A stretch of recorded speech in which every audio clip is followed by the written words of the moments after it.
Welcome, everybody, to another edition of Tackle Shop Live. I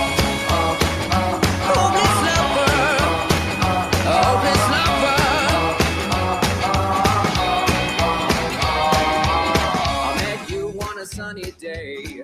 Right there, you took my breath away. Young and pretty, was it just a dream? The next day, you called me up. You told me I'm your little buttercup. You came over and you fell into What's up, Tim McSee? Scott Lockoff's in the house. Galen Heathcote, how are you, buddy? WB Jones. Yeah, man, talking tubes tonight. Carlisle, what's happening, buddy? Good to see you the other day, buddy. Matthew, what's up, Matthew?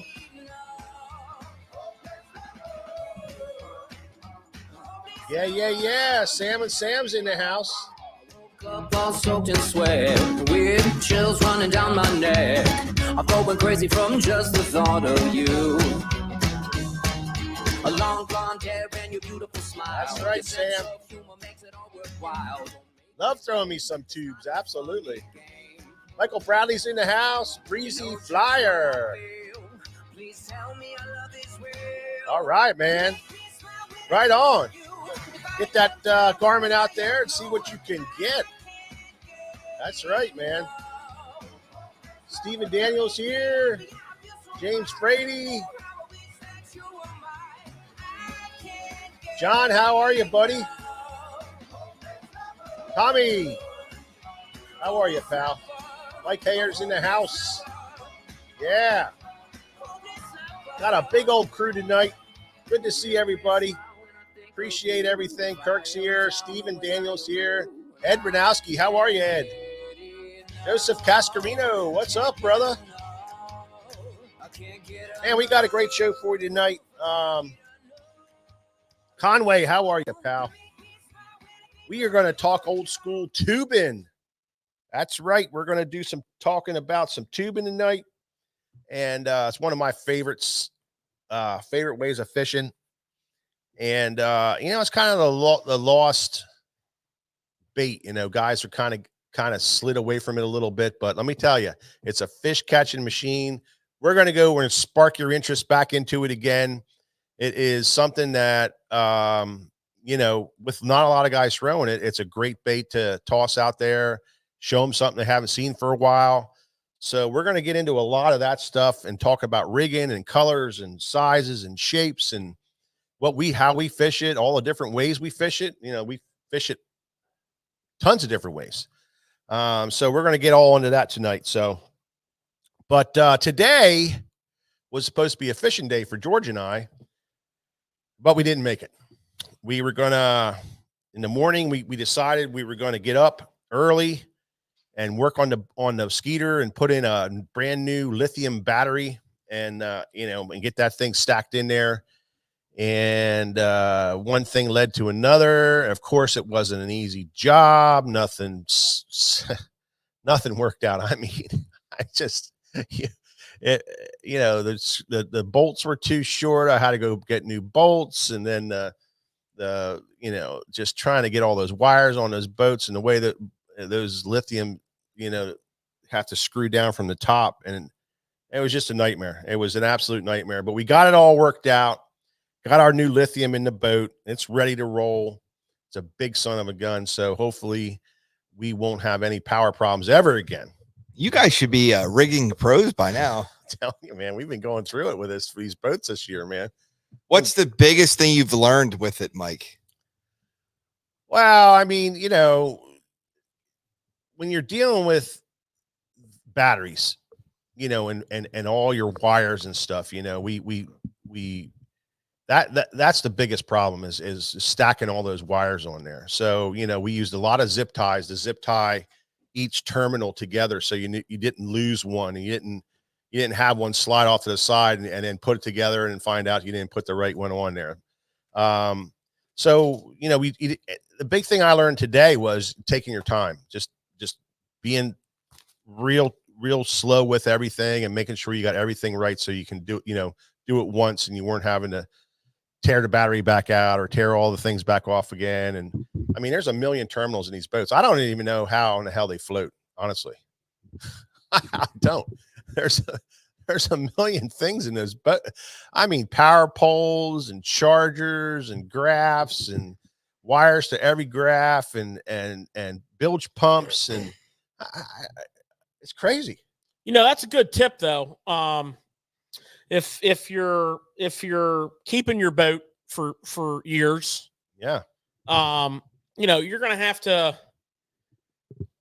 change out your trolling motor batteries. You know, if you're running, like we run lead acid trolling motor batteries, and Interstate, they have like what they call a heavy duty 27, which is a high output 27 group. And they're phenomenal batteries. I mean, they, you know, you can fish dawn to dusk hard, but you know, the life cycle of a lead acid battery on a boat that gets used frequently is basically a maximum of about 3 seasons for your trolling motor if you fish a lot, which, you know, is not a bad thing. You know, when you look at the fact that they never let you sit, you got plenty of power, blah blah blah. Anyways, the cranking battery now, that's a little bit of a different story. You know, as you start going down the electronic wormhole, you know, and you start adding 360 with a screen for that and forward facing and a screen for that. Side imaging, you know, scanning, a mapping unit that's primarily for mapping. Yeah. And on and on and on. The point I'm making is, you know, you have a lot of demands on that battery.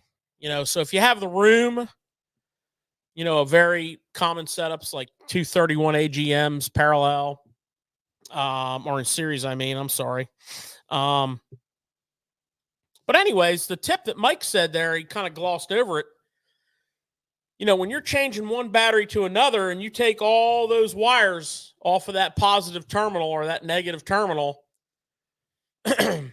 you know, and you're working down in that space, one thing that we started doing years ago is taking a big zip tie and zip tying all those ring terminals together. Now you take all your terminals off, you zip tie them together. Now you might have 8 to 10 terminals in your hand. Yeah. You know, between your charger. Yeah, we had 9. You know, you might have like a wiring harness, like we run Sea Clear harnesses. You know, you've got just all kinds of stuff, power poles, whatever. Yeah, but anyways, you know, a real good tip for you when you're doing your own battery work is, you know, before you get to ripping and tearing, take a minute, get a few zip ties out, and take the positive off, take all the wires off with the ring terminals, zip tie them together, set them off to the side. Do the negative, set them off to the side. Then you can pull your old battery out, you know, inspect your tray, make sure all your screws are tight. There's usually one that's stripped out because that's just the way boats are, especially if you run rough water. You know, fix that and put your new battery in. And guess what? This all goes on positive. This pile goes on negative. Boom. Little dielectric grease. Make sure everything's clean. Snug it up nice and tight. And then in the case of Mike and I today, we decided to go ahead and put a set of trolling motor batteries in as well. Oh man. So that was a bad decision. They're not as difficult because you don't have as many wires on those. You know, you have jumpers. Well, what was really You cool, have chargers. yeah, what was you really know. what was really cool was, we took out a 31 AGM for our main power battery, and that thing weighs about 70 pounds. So we get that thing. I'm struggling getting it up out of there. I'm contorted. I'm all contorted over top of the boat. Got my foot on a ladder that's not really holding tight. My quads and my lats and my legs. I don't know what they call them muscles behind your legs there. 10 buggers, man, trying to hold tight. Your hamstrings. My hammies were stretched. I mean, I feel really good right now. I'm loose. I'm limber. I feel like I can run a marathon, but I'm telling you, man, I was a hurting pup there, bending over down in that hole. It was a nightmare. But and they don't give you enough room either. they don't give you enough room. I mean, there's, you're trying to take it out. One of the worst parts of the whole thing, Nick, is those freaking battery straps. Trying to figure out how to put them back. Oh God. I mean, I looked at that thing before I took it apart. I mean, I looked hard at it. I know that life. You got the in and out, you got to go over the bar the right way and then back and around. Yeah, you feel like you got to be a rocket Yeah, scientist to figure this out. So I in my mind, I had up and out. All right. So that was my statement when I was putting it back together, up and out, then the ones that snap over, you trying to snap it, you got your finger up underneath the battery. It's just a nightmare, man, trying to get everything right, tight, got to be tight, so we got that all worked out. And then we decided to we tested the trolling motor batteries and they were just, we were having trouble with them anyway. And we were like, you know what, we were supposed to go fishing. So we foregone the fishing. And it was a day of maintenance on 2 boats and, 3 trolling motor batteries in the Skeeter, which is tight back there, real tight. And, and George is right. I mean, we even took pictures of the batteries to make sure that even though we zip tied everything, we took pictures also to make sure everything was going on right. Because you don't want to do this twice. You don't want to have to take everything back off and switch it around, realize that you jumped one over to the wrong side or whatever. And then you got to put the batteries in with the negative facing the right way and the positive facing the right way and all that stuff. And it was it was a lot of fun, but it's nothing nice about it. Does that mean tomorrow's fishing day or? Yeah, well, this weekend's fishing day for sure. We got to get out fishing, but we were going to go live, Nick. And that was the thing. We were going to go live today fishing and whole time the weather is beautiful, man. We're just no wind. Everything was like beautiful. And we're like, man, let's just get this done and go fishing. Well, let's take the AGM out of the Skeeter and put it into the jet boat because I had a lead acid in there. He's like, Jordan was like, we should put that in there. So then I was like, okay. So then after we were done with the Skeeter, we went over to the jet boat and we tore all that battery out. And then while we were in there, we rerouted all the wires and taped up all the terminals and made all these changes and made it right. So it was a good day to get our boats, that were neglected for a long time. Had to be done. Had to be done. We work a lot of hours. So it's like like when we want to go fish, we want to go fishing, but we left it go long enough with a lot of little teeny things that, tackle organization. And then after we were done putting all the batteries in, we decided to organize our tackle because it was just getting really crazy. So we organized the jet boat tackle and then we organized the Skeeter tackle and, got everything right. So now we're good to go. Something you have to do every now and then. You just got to stop and say, man, we got to do this, and it sucks. It really does suck because, one of your days of fishing you had to take to do this, but in the long run, from now on out for the rest of this year and pretty much for the spring, there's a few tackle things we got to do for the spring, but for the rest of this year anyway, we can just, when we want to go fishing, we can just go hook up and go. We don't have to worry about anything. So you brought up a good point. You guys switched your batteries out and, a lot of people, we're getting in these really cold months. Yeah. What do you guys do then to maintain them throughout the year? Do you just keep them on a tender or? We don't like tenders. We don't like leaving your batteries plugged in and that trickle charge type of mentality. Do not like that. What happens is you cook a lot of your they gas all the time. You know, batteries gas, so they start to gas out all the fluid that's in your batteries. And if you don't if you don't keep a close eye on it, they can gas down to where they expose some of the plates in there, and then you're dealing with plaque. They call it plaque, actually, on the battery plates, and then your batteries seem to wear out a lot quicker. So what we do is, well, what George does, because all the boats are up at his place, is once every couple of weeks he'll go out and plug them in overnight, bring them back up to snuff, unplug them in the morning, and just let them go. And we just keep an eye on them that way. We water our batteries 2 to 3 times a year, make sure we have our batteries are watered properly, and they're covered right. But one of the biggest things that we were told a long time ago was don't trickle charge your batteries. Don't have that thing plugged in all week long, because it's just hard on your batteries. It takes life out of your batteries. So a battery that for most people will last 4 years, you're only getting 2.5 years out of them, and you're noticing a drawdown throughout the day. So that's a big thing is battery maintenance over the winter, and just it's easy to do. Just walk out and plug them in. Some guys that are keeping their boats outdoors, they'll take their batteries and put them in the garage, and then they can just plug them in as needed. And the charger's all ready to go. All you're doing is unplugging it and plugging it back and plugging it in. That's the beauty of it. So that's the maintenance you want to do. But anyway, today we took care of a lot of stuff today, George and I, and I feel like it was a good day spent. Even though we didn't go fishing, it was a good day. It was a day needed. We've been talking about it for months, getting in there and just straightening stuff up and getting everything and done. And we tightened up all the bolts on the the power poles and all the bolts down in the battery area, tightened everything up, make sure everything was tight, went over all the bolts back there. George worked on the trolling motor and got the trolling motor. Some of the projects we want to do on a trolling motor, he got that all taken care of. So really, literally right now, we are ready to go. We can hook up to either boat, go fishing, and not have to worry about it. We got everything straightened up. So that was a good thing to do. One thing I'd like to one thing I'd like to add on those chargers.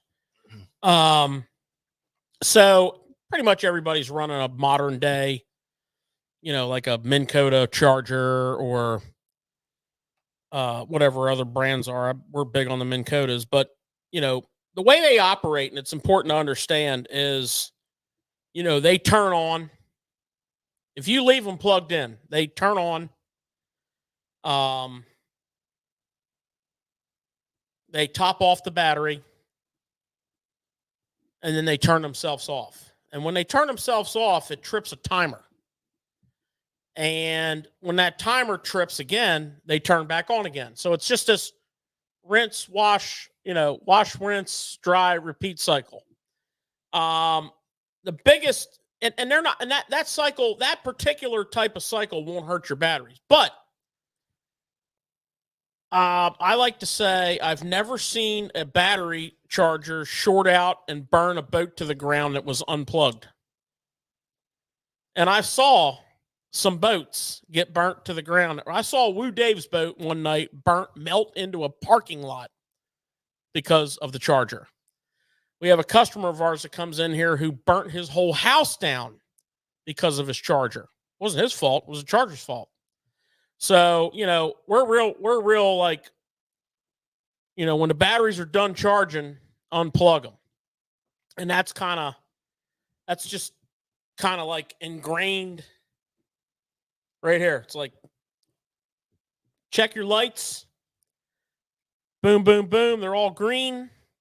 Unplug the charger. Now, a lot of things might go wrong in that boat, but one of them that won't go wrong is that charger having a problem because it's plugged in. So, yeah, it's more of a safety measure. If you don't fish over the winter, I can't really relate to that, but if you don't fish over the winter, and there was a guy in here the other day, one of our long-term great customers that have been with us forever. Yeah. And he's like, yeah, I got my last trip in last Sunday and I got my boat winterized. And I said, is there something wrong with you, bro? You're just the best part of the year hasn't even started yet. But anyways, that's just joking around. Yeah. You know, that you got a lot of money in your batteries, right? Yeah. And, you know, in today's world, I mean, good God, you got lead acid, AGM, and now everybody's on the lithium kick. And you start buying some lithium batteries now, you're going to spend some money, and you better make sure that charger is right for the style of battery that you're. In other words, a lead acid setting, like we run Minn Kota chargers, and their precision charger has a lead acid setting and it has an AGM setting. Now, the newer Minn Kota, if you look at it, it'll say PC, precision charger, L, precision charger lithium. So it'll be like a 460, which means 4 banks, 15 amps per bank. PC, precision charger. PCL, precision charger with a lithium setting. So what they're telling you is that you can go through the push button sequence and you can choose lead acid, you can choose AGM, or you can choose lithium. If you have a precision charger prior to that, okay, and this is important, you can choose lead acid and you can choose AGM. So all you're really doing is choosing a higher voltage on your output side. Like lead acid does not like the voltage of a AGM. All right. You know, you could charge an AGM with a lead acid setting, just not as efficiently. But lead acid does not like the setting of an AGM because it's going to be a higher output voltage. But lithium likes a higher setting than that. You know, lithium, a lot of lithium chargers are outputting 14 plus volts. AGMs are in the 13 range. So, you know, make sure you follow your instructions. And most AGM settings will charge most lithiums. Make sure you consult your manufacturer before you just go. You know, we run the Dakota lithium, and that has they send you a charger with it. And then they also have an aftermarket charger that's a bit of an upgrade. But anyways, depending on your battery, and it doesn't matter what you choose to run, they're all great. Just, you know, we're coming into that downtime, you know, the later in the winter you get, you know, you depending on where you live, you might have ice. You know, you can't launch your boat in the ice. You might have snowstorm. You might miss about a month. You might miss like, you know, 4 or 5 weeks. We were talking about that today too, Nick, was, you know, I'm going fishing on Saturday and it was like, well, we got to make sure we gas up after your tournament and make sure you put stable. Make sure you're stabled up and your ring freeze put in there. Well, for 2-stroke, your ring freeze put in there and make sure your gas is stabilized, because that's exactly what may happen. Bad weather might come and next thing you know, you're setting for 2 months or 3 months and that gas, you know, doesn't like that. So, you know, start treating your gas right now, fellas and ladies. You know, just pretend like this is going to be your last trip every time out and you won't have any troubles with that either. So First time I get with you guys over here, Mike had to let me know. He goes, Nick, we fish till our lures bounce. That's right. We don't stop, you know, but that could happen anytime. So, you know, when you're up on the edge fishing at 36 and 35 degrees and all of a sudden a cold snap comes in, that river goes to ice quick and then you're stuck. So if you don't have your stuff ready to go for the winter at any moment in the wintertime, you're screwed. You know, you got to go back out. You got to think about how much gas you got in there. And so if you just maintain it from here on out make sure you have all that stuff in there, it doesn't hurt your motor to run it in all that stuff in there. Well, it's a good idea actually to run it year round. Yeah, it is. It is. Because, you know, we get terrible gas at the pump. You know, the pump gas is actually a disposal site for a lot of certain chemicals. that they don't know what to do with. So it's legal to put it in the gas and burn it. So you get a lot of water, you get a lot of impurities and bat. And you know, if you're like on my old skeeter boat that Mike and I run, it's 2-stroke, very low tolerance for poor fuel quality.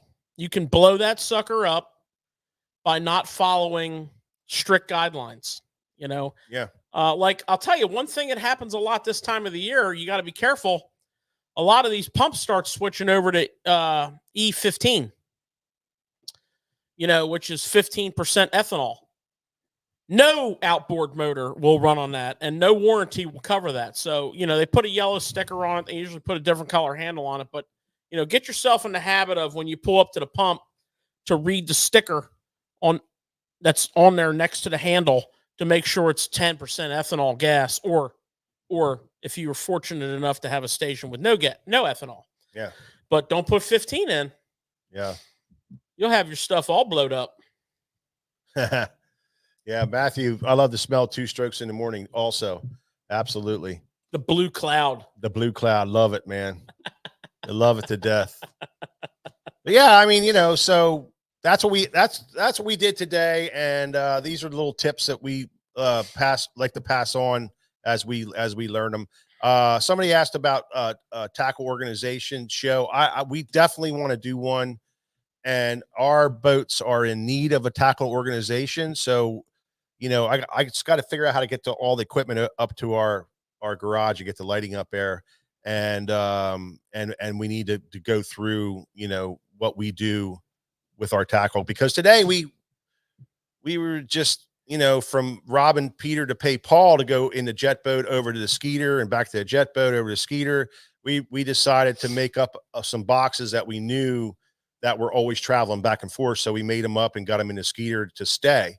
And, you know, a chatterbait box, I think, was one of them, and a jig, finished up a finesse jig box that we were working on. So, you know, yeah, we definitely want to do that show. That would be a really cool show. We'd sit up there and drink beer in the garage, Nick, you know, smoke cigars. I'm interested in that show. We could smoke a cigar while we're doing the show. I mean, that would be, can't do it in here. I want to see how you guys work great. together with Yeah. organizing your baits. Yeah. Well, you know, it's Yeah. it's an interesting dilemma because, you know, we have 2 boats. One boat is a jet boat, so it's, you know, it fishes primarily free flowing river. So it's got like Yeah. a large percentage of tackle that's kind of like unique to that fishery. And then the other boat is a full size bass boat that fishes everywhere. Yeah. And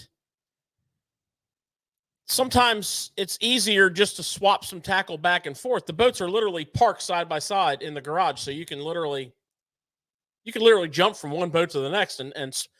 But there's sometimes when you need to have like the same box in each boat, but the one boat, because it's fishing more like shad bodies of water, has a lot more white in it. You know what I mean? Yeah. So it's and then the storage and the organization and, you know, the thing about that is that, to me, is being able to, as you're fishing, think about what your change you want to make, and then being able to reel your cast in, open up that hatch, get that piece of tackle out, make that change, and go back to fishing without being like.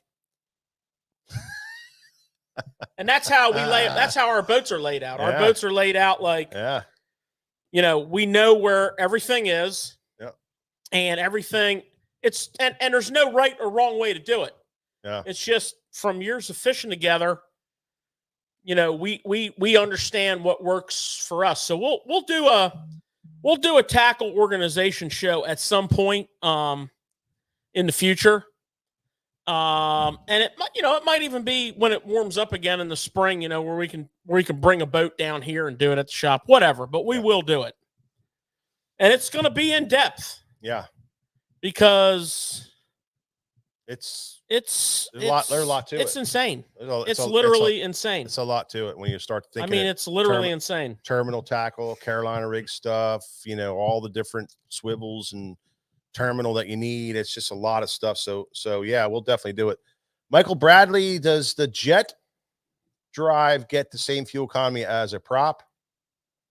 Depends on the prop. Well, if you run the jet prop boat like you run a jet boat, it's probably the same, because I run mine wide open all the time everywhere I go on my jet boat. So it's the highest fuel consumption, on that motor that you could possibly imagine. I run 15 gallons of fuel out pretty much every time I go, which is almost a full tank of fuel.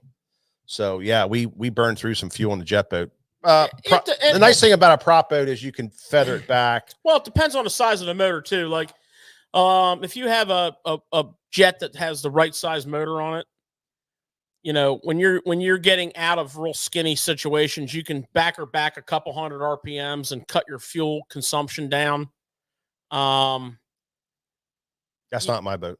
No, no, I'm not. Yeah, I know what you're saying. I guess it's more generic the way I'm talking. No, that's true. I mean, like if I have that option of doing that, so with a 115 horse motor, I can fish all day on like 12 to 15 gallons of gas. Now on our Skeeter boat, we run a 250, and if you're pushing the throttle a little bit, and you're covering a lot of water and putting a full day in, that you're not doing that on 15 gallons of gas. But I mean, it's a 250 versus a 115. It's a V4 versus a V6. Yeah. And it's just that. The same motor that was the same 115. Neither one of them's bad. Yeah, I mean, the same 115 motor that we run on our jet boat, if you had a prop on it, and you could control your RPMs a little better and stay on plane and do all this stuff. We used to have a customer, he passed away years ago, and he would fish the Susquehanna flats for stripers. Now, granted, he wasn't running real far, but he was fishing the flats, and he would fish the flats for a week on one tank of fuel. Yeah, I mean, it was very efficient. That motor is very efficient. And I mean, put it in perspective. If you can go out in a jet boat and fish all day long and cover, I'm just gonna say in roundabout numbers,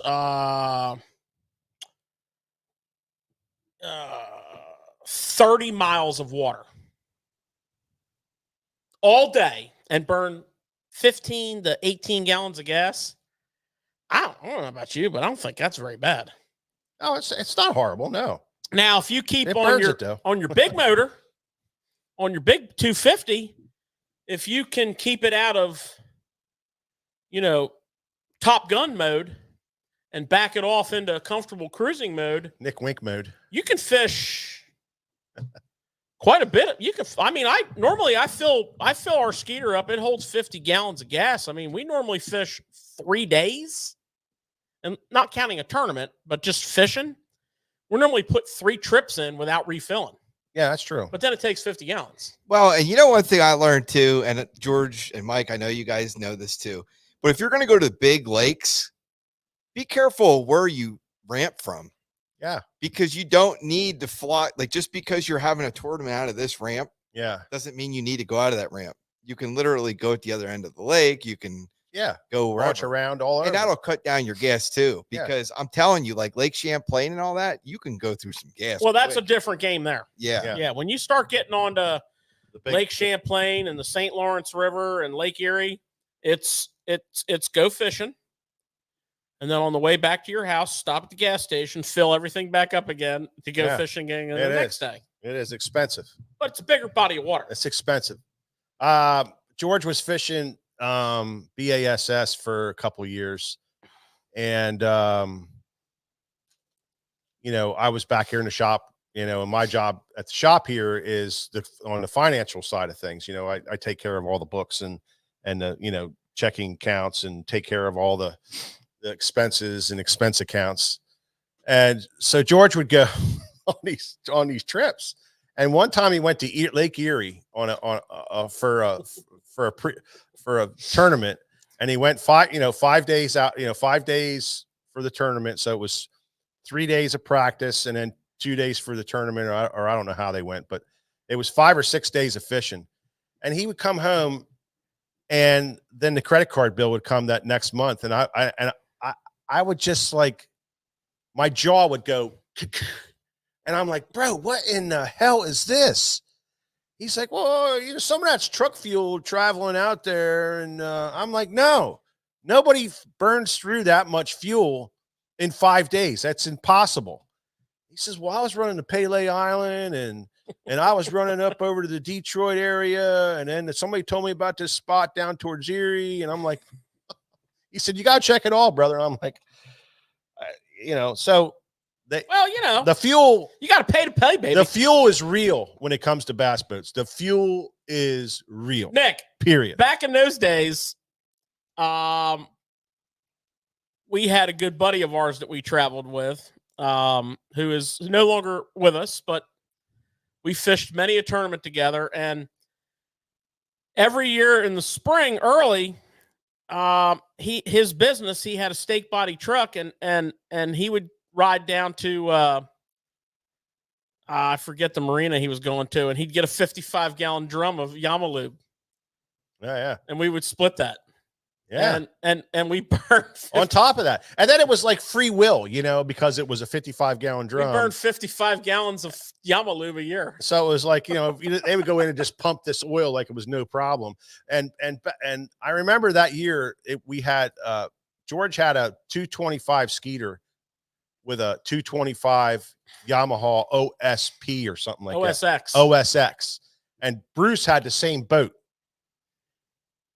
That liked oil. And I'm telling you right now, if we didn't go through 55 gallons of oil that year, and I think at the end of the year, they went and had to buy cases of oil.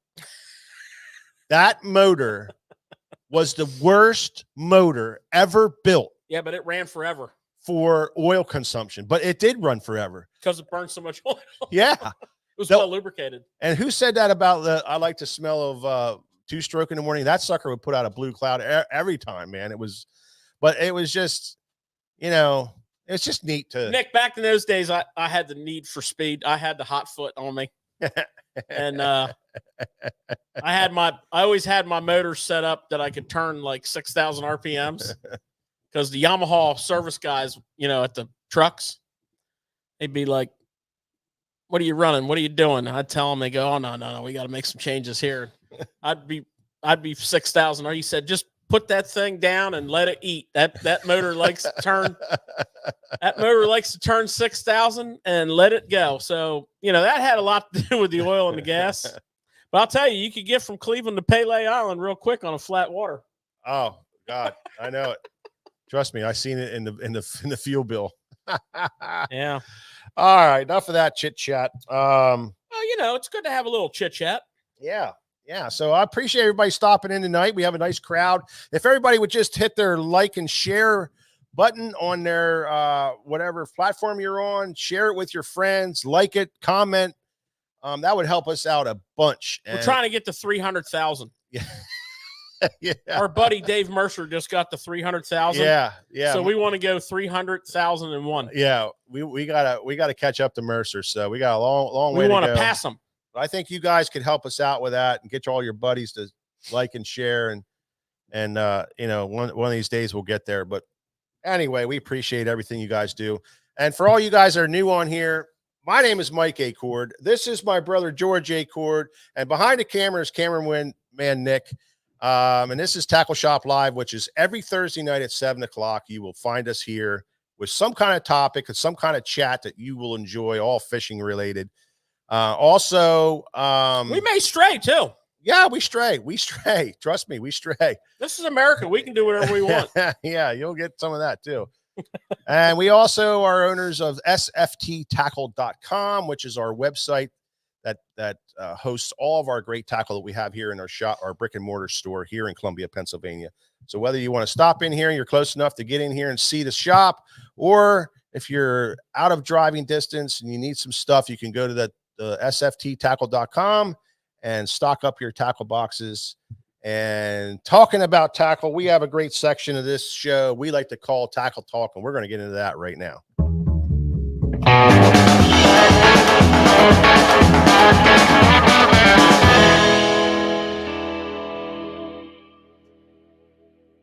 Yeah, George. We've been talking tackle a lot today, and we've been playing with tackle a lot today. So why don't you show me some new tackle that I need to put in my boat?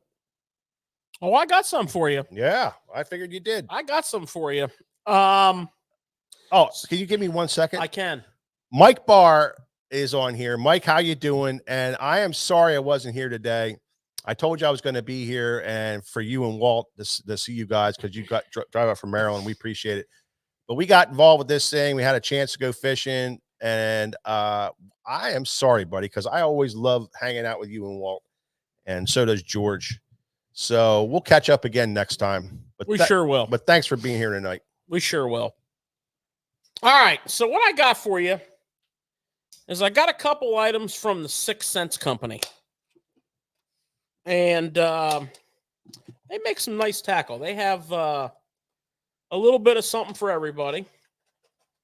But you know, they're kind of getting known pretty good for some of their swim baits.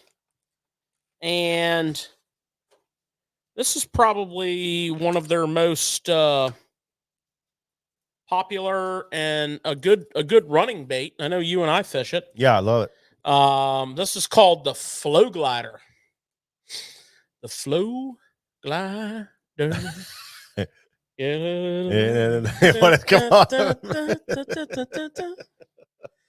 But you know, it's a nice give you kind of a hand size appreciation for the, you know, for the stature of the bait. It's not a big giant glide bait. It's a comfortable bait to throw. 1.6 ounces, ounce and a half, 130 millimeters. Okay, so it's got a nice profile, you know, nice shad, gizzard shad, threadfin shad, what have you, profile. Nice set of EWG hooks on it, nice and sharp, and a plastic flexible tail. And it casts great. It will kind of windmill on you a little bit. I haven't thrown a big glide bait that hasn't yet. Yeah, I mean they kind of will. This one seems to get a little flippy floppy out there, but that's all right. You know, you got the kind of a tight hinge body there. One thing we noticed with it will break in a little bit. You know, you get a good day of fishing on it and it gets a little more. Now this one's not too tight because it doesn't have a bunch of paint on it. But some of them get a little tight. But anyways, it's you know, it's the typical S waver type S swim pattern glide bait. Very nice. Mm-hmm. I like the size. It's that medium size. It's a nice size. It is. It's a nice size bait. You don't need a big giant rod to throw it on. Yeah. Ounce and a half. Beautiful. Several outstanding shad colors. Yeah. Probably 6, 7 real nice colors. This one here is called should have been prepped up better. Shad Burst. Mm.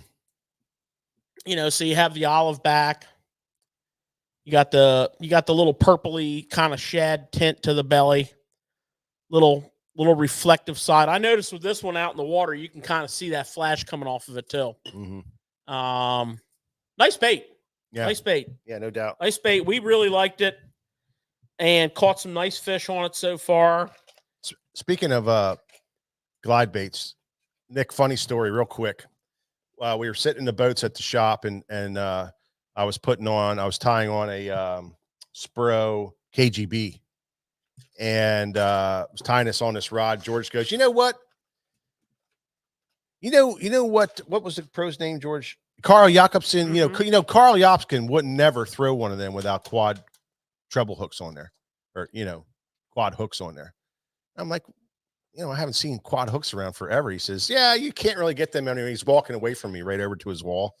And he's walking. He says, yeah, you can't get them hardly anywhere, man. They're hard to get, all this stuff. But If you know the right guy, and he reaches up on the wall and pulls off a pack of these, and the perfect size. I need 1.0s. He had 1.0 quads, and we brought him over and we put them. He said, "We got to put them on there, man." We put them on there, and now we got quads on that big swim bait. It was funnier than hell. I know you need all the help you can get. So I figured so funny, yeah. 4 points is better than 3 for you. I'll take it. I'll take it, bro. I'm not worried about that. So the next bait I got for you is also from 6 Cents. You know, it's kind of a theme. You know, I like to do my theme nights. You know, I did Z-Man theme last week. This week I'm doing 6 Cents theme for baits. And this is called their Flat Finesse F4. Now they do have a flat 75.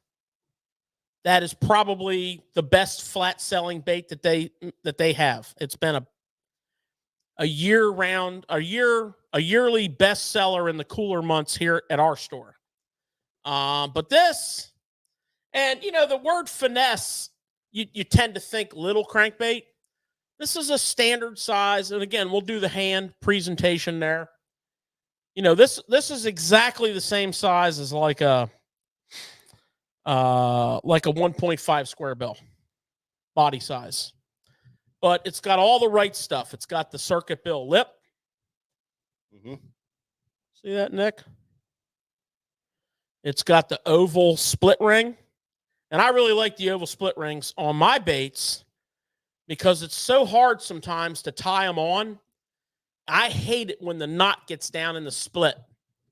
I can't have it. If it happens, I have to cut the line and retie it. Well, that doesn't happen with the ovals. Okay, it's a flat side. You can see that really good right there. You know, it's got that nice flat. So it's going to have that tight that you want in the cooler water. It's got the nice short shank, EWGs, just a quality bait. So your flat finesse, $9.99 for your standard colors, $10.99 for your scale patterns. Okay. And I did fail to mention on the flow glider, my bad, $24.99 for your standard colors, and then $25.99 for your scale patterns. Also in 6 Cents, which I really didn't bring any samples of, there's a bunch of new square bill colors in the 50, which is their signature square bill. And you can just go to the website and see them. It's just too many. It's too many. They have like 50 freaking colors of that thing. There's so many new ones. A nice crankbait, man. It's a great crankbait. It has all these nice features, but I didn't bring them up here because I didn't feel like going through breaking down, 10, 12, 15 colors of baits. But if you go to the website, we have really nice images on there, and you can check them out. And they're great crankbait, the 50 square bill. Okay. So we got some 6 Cents for you tonight. Stay tuned for more 6 Cents drops coming in. This is November, coming in the end of November and the beginning of January, probably right around Bass Fest. We will be dropping some new 6 Cents. So keep your eyes peeled. There's another swim bait we're gonna throw out for you the end of this month, and then in January we're gonna show another series of swim baits from them. So that'll be fun, and we'll break those down. Bob Austin thought it looked like a Pose RC1 looking kind of bait. Not far off there, Bob. Yeah. I'm probably less than 15 steps away from a whole box full of RC1s and RC3s. He is. So, I mean, I'm just saying, if you want to get down with that, I could probably pull one out real quick and we can sum it up. That'd be fun, actually. Yeah, it would be. I'm going to go do that. Yeah. Yeah. It's, every now and then we get David Fritz to stop in, and you guys heard me tell the story about my fishing rod, where I got him to sign my fishing rod. But before he did, I did a prank one about a year earlier with him. But this is what George does. He just hold up, Bob. Just pulls this stuff out of nowhere. She's a little dusty on the top there, Bob. This box here is old, and no one is allowed to touch it. It's back here on display. If anybody does touch it, I quickly point out to them that they made a horrible mistake. If you'll notice the name on there, can we zoom in on that? That's my name. That doesn't mean somebody else picks it up. And if they pick it up on the other side, my name's on there too. Okay. So clearly, Bob, there's no mistake for picking up this box. But every once in a while, I like to get this out. And to your point, Bob, I would have probably more accurately termed it as an RC3, Bob, but, I can see where you're coming from. And I really like your old school pickup there. But check this out, I peeps. like the old school pickup. Check this out, peeps. Son of a gun, these hooks are tied up. Here we go. RC3, RC1,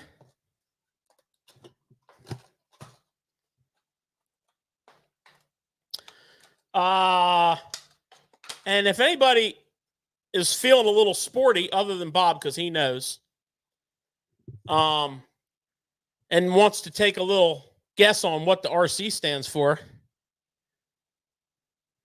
First one up doesn't win anything, but you will impress your friends and family. But pretty good pickup there, Bob. RC1, RC3. These are cedar, okay? Cedar. This one has Gamakatsu hooks on it. Caught a bunch of fish. It's now at its retirement home. This is a Post 300. Okay? One of the best crankbaits ever made.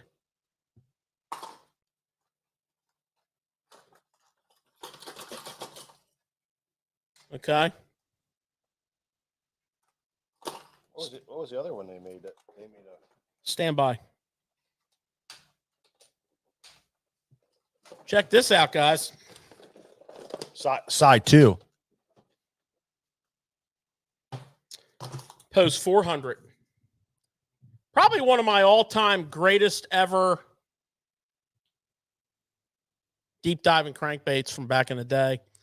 Joshua Weinbrenner, Crappy Kev, Doug, Matthew Weimer. Nice guess. Wrong sport. Does not stand for Ricky Carmichael. Okay, can anybody on the camera, would anybody on the screen want to put a guess out what this color's called? RC. Okay, that's a tough one. Come on. How about picking this color right here, Jack Hinkle? I know you're old school. Huh? Uh-huh.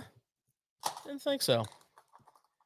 That's Post 400. So anyways, I'll wait a little while, and then I'll let you know what that color's called. Jimmy Arnold got it. What do you put down? Homer. My God. Okay, Jimmy. Tough guy. Try this on.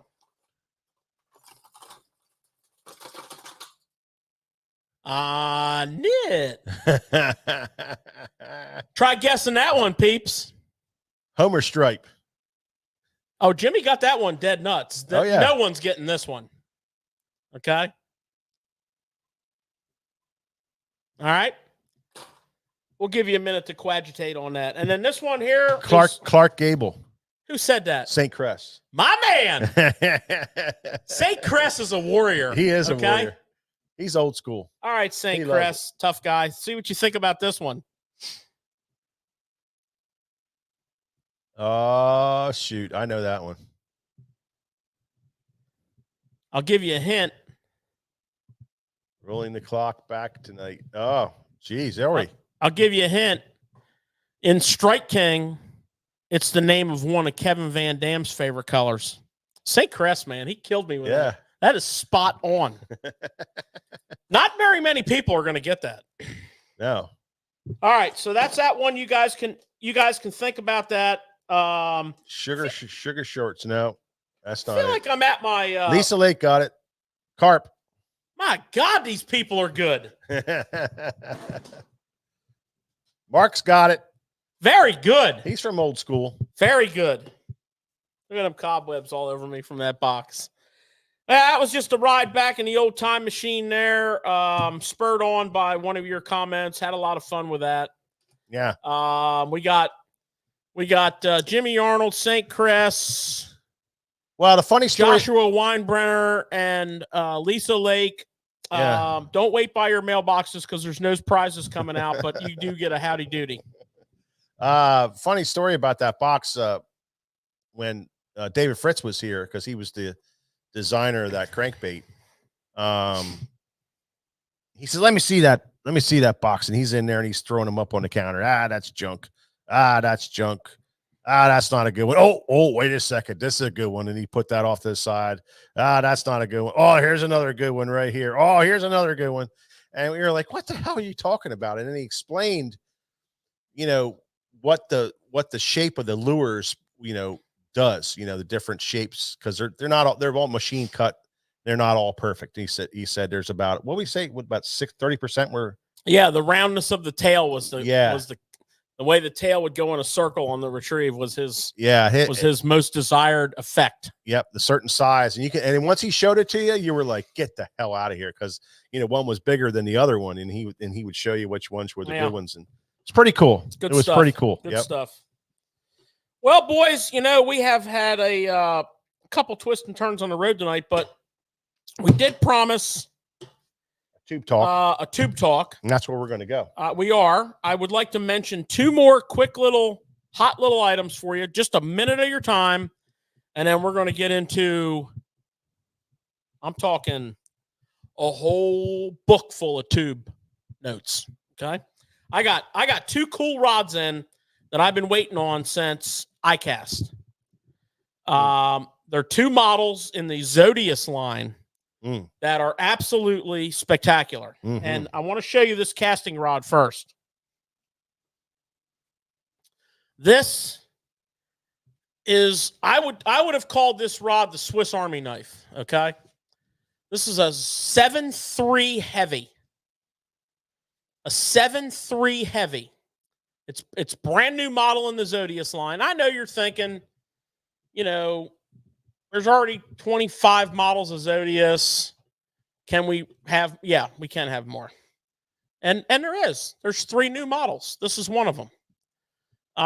So this is a half to 3 ounce. Okay. But this thing is so light. It's amazing the balance that they got out of that, George. This thing is so light, okay? And it's a fast tapered rod. Hold that tip up there so Nick can get a look at it. I don't know. It goes into that black ceiling. You should come over here and grab the tip. You can see it. Okay. You can see it. Good luck with that. Yeah, you can see that bend. It's beautiful. Not really. We should put some glow paint on it. But it's so light, they call it the swim and big bait. And I'll tell you, Swimbait Rod, frogging rod, flipping rod, and it is light. It is not a pull cue. The tip on this rod. It's got a nice tip on it. The tip on this rod is beautiful. And it's got a ton of backbone. It's got the monocoque handle, the CI4 reel seat. I mean, this thing is sweet. Yeah. $239.99. Beautiful price. Strong as can be. It's got the infinity wrap carbon tape on the outside to keep it round under extreme loads. Beautiful rod. Very taken by it. I wanted to show it to you. And then on the other end, they introduced a 6.8 medium spinning rod. And I know, I mean, there's 6.9. They already have a 6.9 medium spinning rod. Now they have a 6.8 medium spinning rod. Well, they're different rods. Mm-hmm. This is This is a very, very universal rod right here. Fast taper, 6.8 medium. I mean, drop shot. You can do a lot with this thing. Little ball head swim bait. You know what? That would be even a nice little tube rod. Do all you want with it. Yeah, great tube rod. That thing has enough power up in the tip. Nice fast taper. Great tube rod. Super light. Okay, down locking. real seat. Keeper down here, which I like for putting your drop shot weight under. Yeah, I don't do that on any other rod. No, and I really wanted to show you those rods. I was really, really impressed with them when I saw them at iCast, and they just recently, like this week, showed up. So, or end of last week. So I had a note here to show those to you. $239.99 on the casting model. That was the 7.3 heavy. $219.99 on the spinning model. Okay, so that's that. All we need is more rods. We love them. I would say it's long time. The nice thing about that some tube fishing. It is. Long time to talk about some tube fishing. That 6.8 rod that you just showed. Yeah, I got to use that Monday, and that rod is legit. Oh yeah. I'll just tell everybody. I'll just tell you something about that 7.3 heavy. You know, there's a lot of rods that we have to have two of to do what that one rod does. So that one rod will do a lot of stuff. George and I talked about it when we came in. We were drooling over it in the office and messing around with it and talking about different baits on that thing. And I'm telling you, it's a rod that'll do what 2 to 3 rods will do. So very cool rod. A lot of heavy rods, and rightfully so, have a really heavy tip. Yeah, like pull cues. You know, you get a heavy rod, and it's designed to do certain things. This will do heavy work. Yeah, 3 ounces worth of it. But the tip of it it's nice. I mean, it's not really. I mean, I would frog with that rod. I would flip with that rod. I'm definitely going to throw swim baits on that rod. Mm-hmm. Yeah. So there you have it. Yep. All right. Been a long time since we talked tubes. It has been, and you know, and it's been out of a lot of people's minds. I can tell you that it's somewhat of a forgotten bait. And there's a lot of people who have boxes of them at their house that's just sitting in there, maybe at the bottom of their boat or somewhere. And hopefully we're going to spark your interest back into them again and get you back out throwing them again, because nothing has changed with the tube. Maybe the way we fish it, but nothing has changed with it. It's a fish catching bait. Well, we don't fish it just one way. No, that's what I'm saying. How about a little segue music?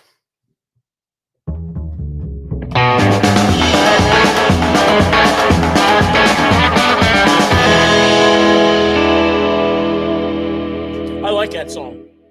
Segueing. Yeah, I like that song.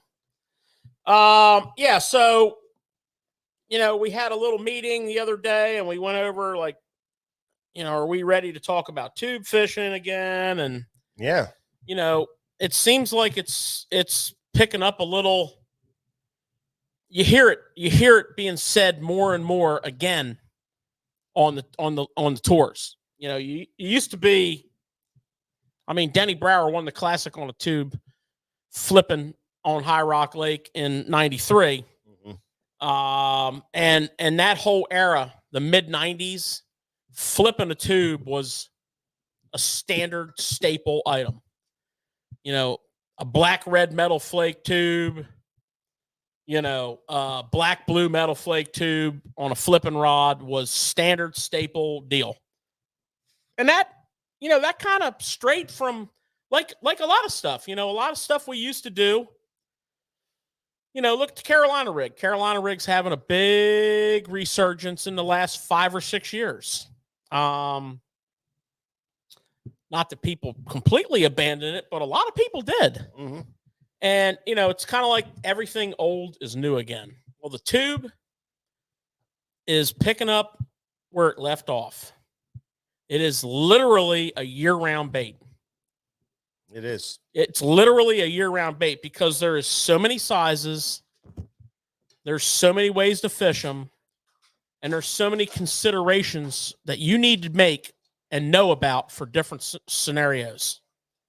You know, if you are a current fisherman, if you fish a river with current, a tail race, if you run up to the headwaters of your lake and fish a tail race with current, you know, in the spring, you better be fishing a tube. Okay. If you are in the spring around spawn season, if you are a flipper, if you're working boat docks and you're working laydowns and you've got spawning fish and post spawn fish and pre-spawn fish in those areas, you better be flipping a tube. Okay. And we're going to kind of go. Did you say river fisherman? I did. We're going to kind of go like jig head rigging, Texas rigging, and then some kind of like alternate stuff. And over the course of this little journey, we're going to cover many different types of waters and scenarios. And it's really timely because in a large portion of the country, it's starting to get cold. And the colder it gets, the more the tube is going to become in demand. Absolutely. Right now the fish, a lot of fish are active and we're power fishing, and we're not really throwing the tube all day long, but we have one rigged up and laid out on the boat, and we're doing follow-up work with it. We're doing situational work with it, but it's time's coming where it's going to be front and center in a lot of scenarios. What do you got, cameraman Nick? I just couldn't help but ask this question. When did you guys kind of cut your teeth on the tube? Because when I think of you guys, I think of jigs and tubes. So we cut our teeth on tubes when Bobby Garland invented them. Yeah, exactly. That's exactly right. We've been throwing them since day one, and found out what it was all about and how effective they are. And it wasn't, I think it was 1989 when we opened up our store, and we were dealing with a guy who made a really cool tube, like this little bitty, tiny 2 3/4 inch tube, that was different than anything. And then we started throwing, small tubes and skinny tubes. And then we saw the potential of what the tube can do in any situation. But it's been a long, it literally, like George said, when Bobby Garland invented it, that's when we started fishing. They were in packs of 4 or 5, I think. It was like a card. It was like a card with shrink wrap on it. Yeah, like cellophane on it, shrunk around it. Yeah, and you get like 5 in a pack. And what's interesting though is that same tube that he designed all those years ago, 40 plus years ago, is still being made and fished today. Different company, but same exact bait. Same tube, same thickness. Thin wall.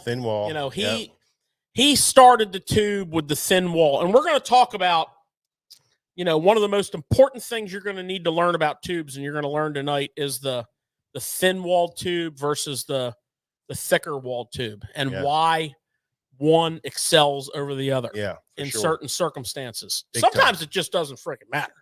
Yeah. But sometimes it does.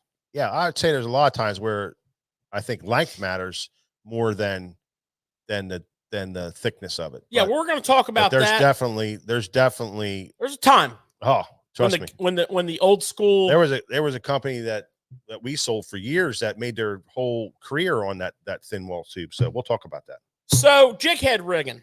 Okay, so the most common rigging of a tube is tube, jig head, right? This is the most, and this is deadly effective, right?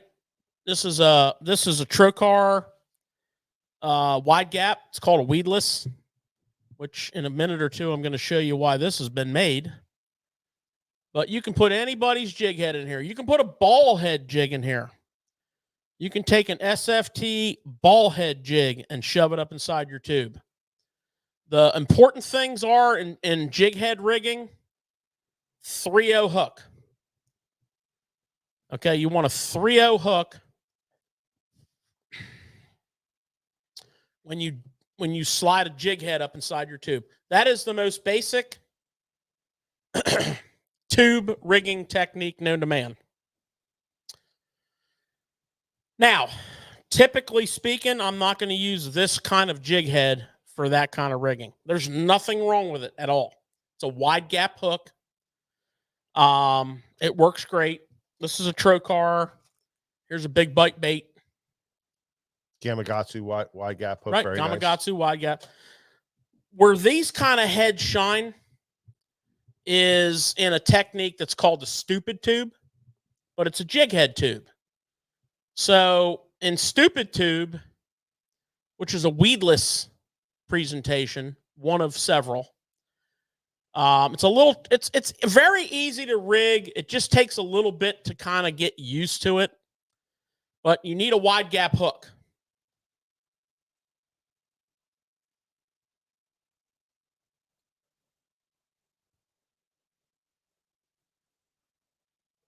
Okay. Which is basically an EWG, extra wide gap. Okay. And the reason you need that is you're going to go hook point first.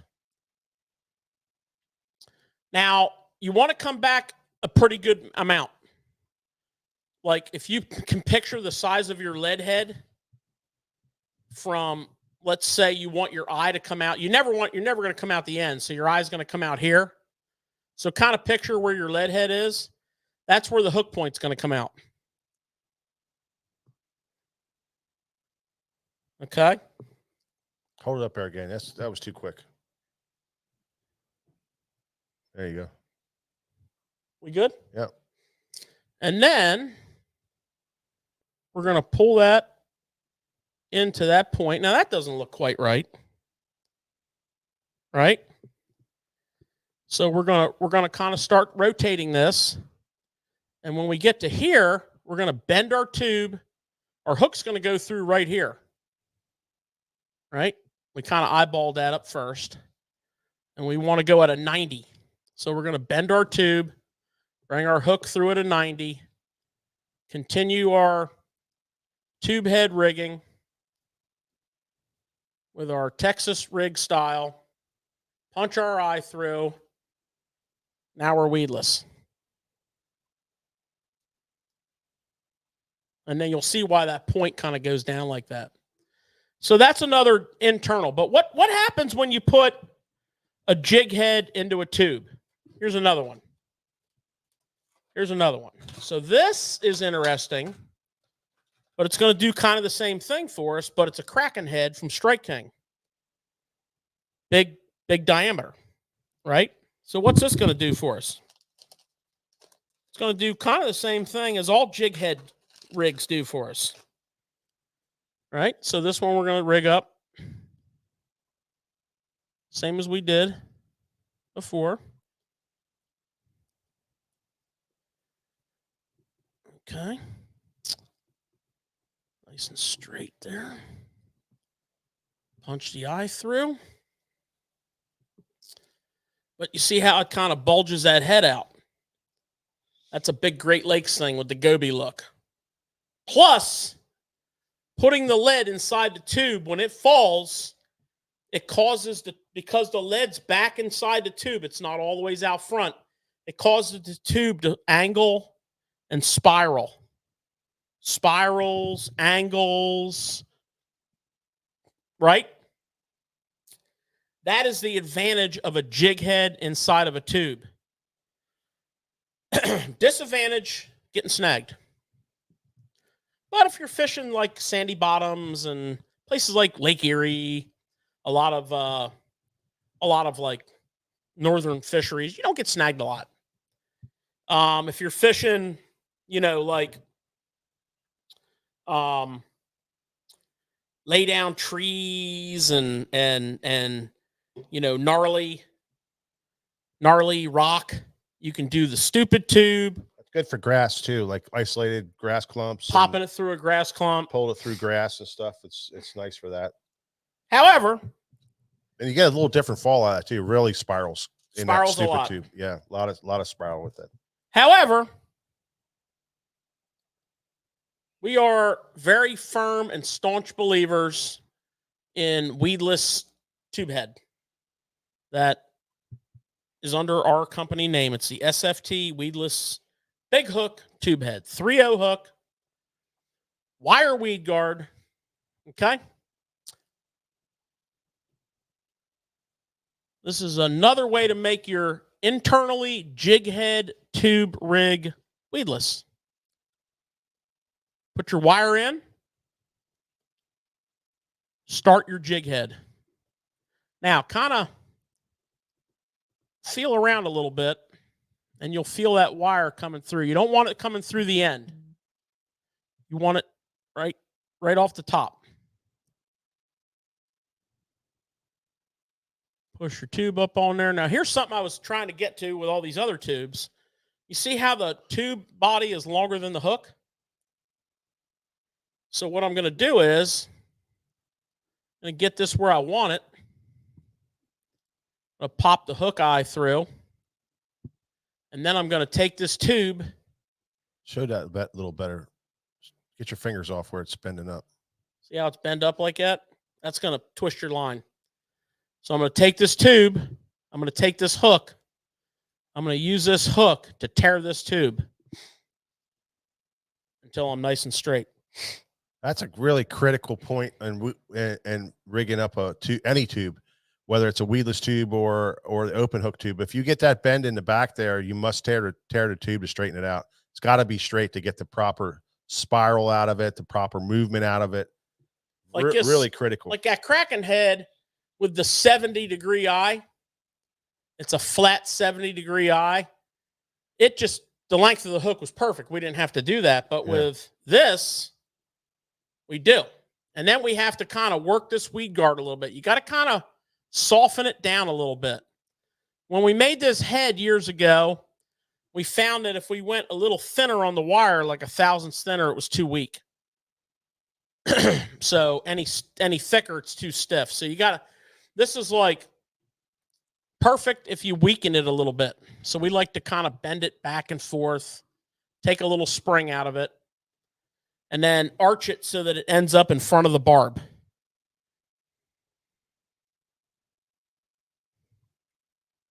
Kind of hold it with two hands, bro. Just put your hand up as a backer.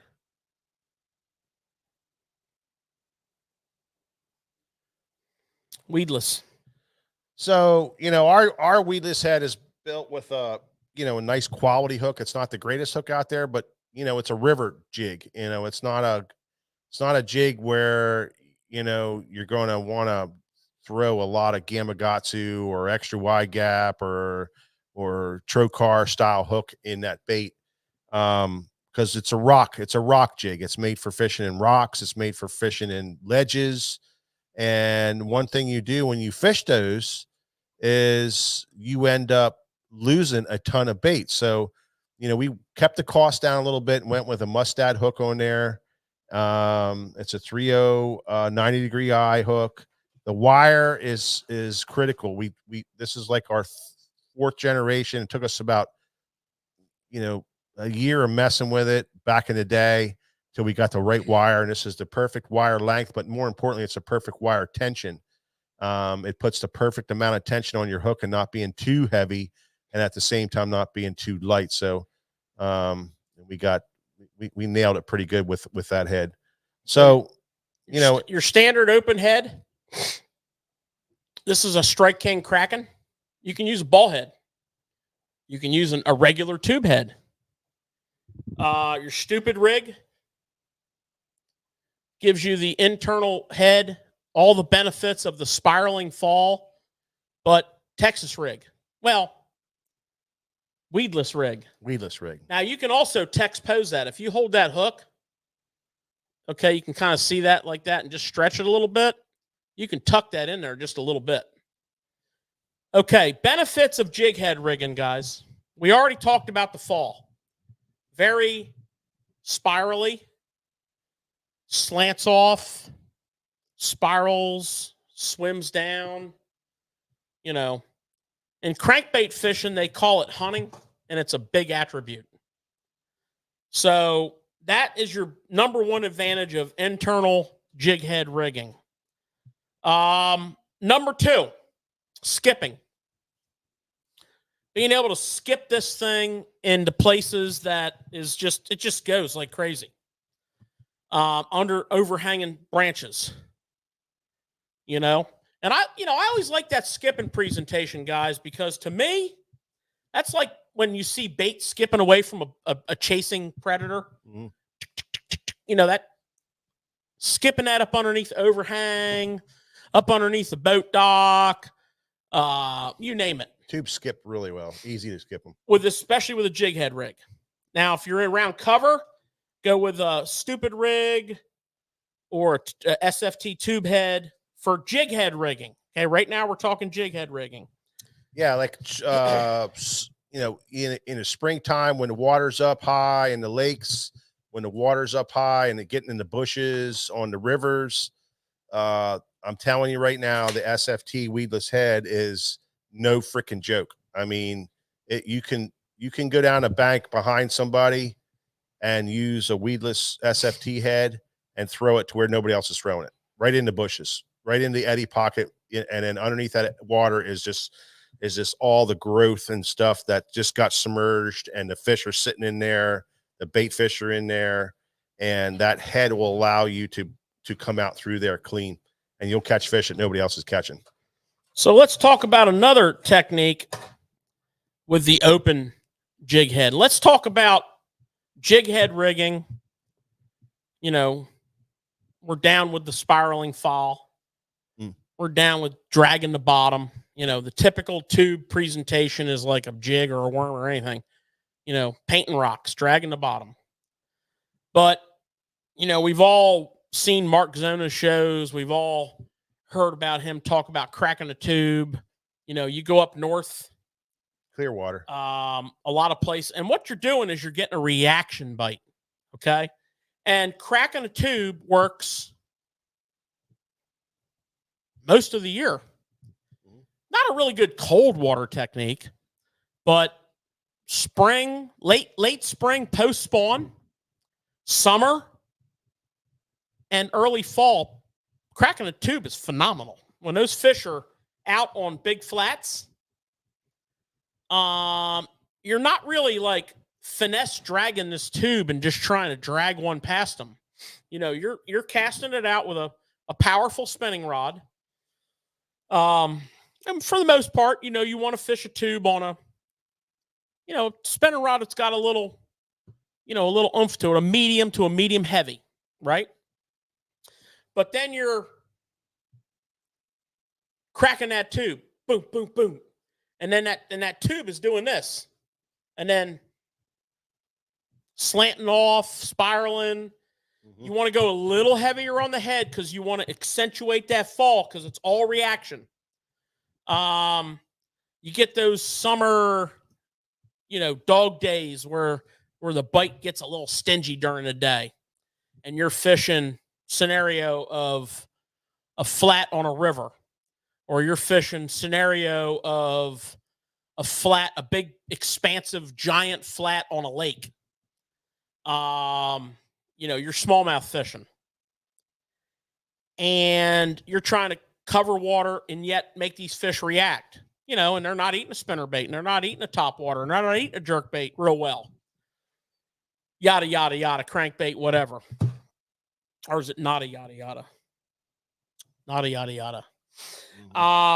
Try this tube cracking technique.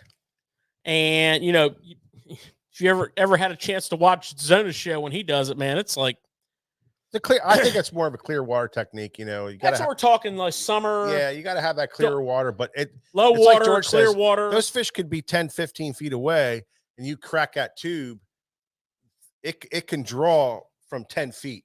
And that's, you know, instead of just dragging it, hopping it real slow on the bottom where the fish really aren't seeing it, you're popping this thing 4, 5, 6 reaction feet off the water, and they're reacting to it as far as 10 feet away and coming over and grabbing it. Now, I will say in that cool scenario, we do like the open hook. Yeah. We do like the weight forward style of like the Kraken head. Yep. With that gnarly hook in it. Yeah. You know, because a lot of times this thing's like, and they come up, They suck grab it in, blow it back out, and that little sharp hook sticks them. Yeah. So there's that. And this all falls under what we would call jig head rigging. Now, you know, when you're bombing casts like that and you're covering huge expanses of water reacting like that, it's really hard to beat. Like I said, a longer you know, stiff medium to medium heavy rod. Rod with some power to it. Not a 7.2, 7.1, you know, not a beast, 7. but a rod with some power to it. But it's really hard to beat braid to a leader. Mm. You know, because you've got the leader for the clarity, for the abrasion resistance, but you got that no stretch in that braid because you're out there. Boop, boop, boop. Oh, and you're always out of shape when you're cracking. You're up here, man. You're over here. So that's kind of like under our little talk tackle segment here. That's kind of like the deal. And really, for a lot of tube fishing, braid to a leader is an advantage. You know, you're fishing a 7.1, 7.2 medium spinning rod. You put that braid on there, that just immediately makes it like a medium plus. And then you put a leader on there to camouflage, to put a little stretch in the system, to put a little abrasion resistance in there. Really a good way to set that up. Braid to a leader, long leader, 8, 10, 12, 15 feet, depending on where you're at. Nothing under 8, nothing under 10. Yeah, so that's jig head rigging. Yeah, for sure. Right? For sure. So one of my favorite things in the spring is flipping a tube. And I pretty much have a tube rigged up on a 7.1, 7.2 medium heavy rod that I pitch with, 15-pound fluorocarbon Texas rig. Okay. Mm-hmm. So, your traditional wide gap hook, which is a little bit of a problem because there's not a lot of meat on the head of a tube, but it does hold it well. Wide gap. If I'm in thick, heavy cover, or if I'm around really big fish, I up it to a heavy powered rod. Superline hook. Okay, typically I'm medium heavy rod, standard EWG, 3/0, 4-inch tube. Now, here's where we're going to talk a little bit about, start to begin our conversation on some color. In the spring, a couple colors that are going to be real prevalent for you are going to be black with red flake, green pumpkin with purple flake, straight green pumpkin. If it's around spawn season, what we call blue crawl, which is really a green pumpkin with a blue tail. And I really like the powder blue tail. Some people like the darker blue tail. Deadly. Anywhere you go. Green pumpkin body, though. Green pumpkin body with the blue tail. Yep. Anywhere you go. Springtime, spawn time, largemouth time, lakes, tidal, rivers. I don't care. North, south, east, west. That bad boy in spawn season is just absolutely lights out. Black with red flake is lights out in that scenario. I like a 4-inch tube, a little bit of a triple, not a triple, but a double dip, thick body. Yeah, it's full length though. Really, when I go to a Mismo tube with my 4-inch body that fits my hook, 1/4 ounce weight, Texas rig, and that's deadly. Now, also in the hook department, the Trocar tube hook, which is an old school Kale hook. Okay. Really good for Texas rigging your tube. It's that Kale style hook. It's got a great keeper system on it because, tubes are thin walled. And it's got that Kale angle. Kale, when you hook them with a Kale, you do not lose them. Hold it up there so people can see it. Moving around like. Great for the Texas rig. 3.0. You can go to 4.0 too. You pegging your weight on those? No, I'm sorry. Yes. when I don't peg my weight, and the reason I first said no is the second part of this. Yes, when I'm flipping cover. No, when I get into my springtime tough situation. So when it gets tough, especially around the spawn, tidal water, lakes, cold front shuts it down, makes it tough. You get a portion of the day where it's just tough, and you kind of move back to like that first drop off, that first point outside of a spawning cove, or if they're spawning on the inside of the grass line, you go out to the outside of the grass line, which is subtle at that time of year. Tough bite. It's real tough. What so what weight for and when would you peg it? So when I get into this tough situation I'm talking about, I'm going to Texas rig that tube. No peg. What weight? Quarter I said ounce. Quarter earlier. Yeah. No weight. I mean, no peg. And when are you pegging it? In the cover. All the time, just in the cover. Yeah, when I'm flipping the cover, as I started in the first part of this Texas rigging, flipping trees, flipping docks, flipping the inside edge of a grass line, just real traditional spawning habitat. Pegging the weight. When I get those tough, like, man, I'm desperate, I need a fish so bad, I move out, no peg, and just drag. Yeah. And it can really help you. What other ways do you rig one? So we talked about the flipping. The hooks are important for that. The other thing that's important for that Texas rig bite is a different style of tube. Okay? And this is going to be the crawl tube. And this is going to be really important for that. It's not a must, but it's a good one to mix in with is what you're saying. Yeah, well, when you're flipping a tube, when you get into the flipping the tube world, because I like the big flipping tube. Right. The so 5-inch. Well, we didn't talk about that yet. I like that for flipping. Okay, we're bouncing around a little bit, but so. Well, I just don't want to get confused with people and say this is what you use for flipping. Okay, so far, let's back up. So far, no, just go through it. But I'm just saying, the way you said that. So is far like, in the flipping, we talked about flipping the 4-inch like Mismo style tube. Okay, we're gonna rig that on a medium heavy, 15 fluoro, either an EWG style hook or a trocar style tube hook. And that's going to be flip and cover, laydowns, docks, typical spawning cover. Right.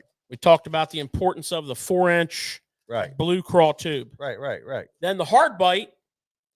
Right. The with no peg outside. Exactly. We get that. First drop off. Right. Now, also on the flipping. There you go. Okay. The crawl tube. Very effective bait. Also a good grass bait.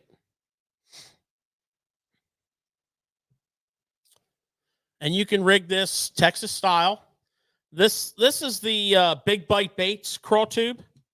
It's got a little thicker head on it, so it'll really hold that hook. You can put a much bigger hook in this. You can put a 4.0 super line. Flip everything with this thing. The crawl tube. The Rains crawl tube is very popular. Yeah, that's a big hitter right there. Solid head. Nice solid head on it. Great for Texas rigging. Scented. Yeah, it's got the shrimp scent. Full blown JDM style plastic. That's an awesome flipping bait.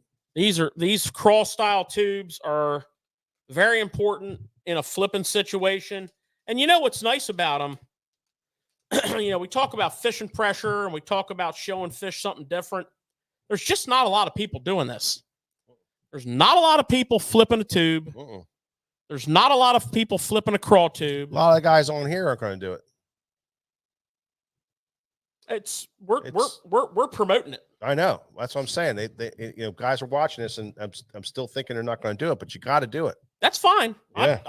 I mean, depending on what we're fishing and what event we're fishing, I hope you don't do it.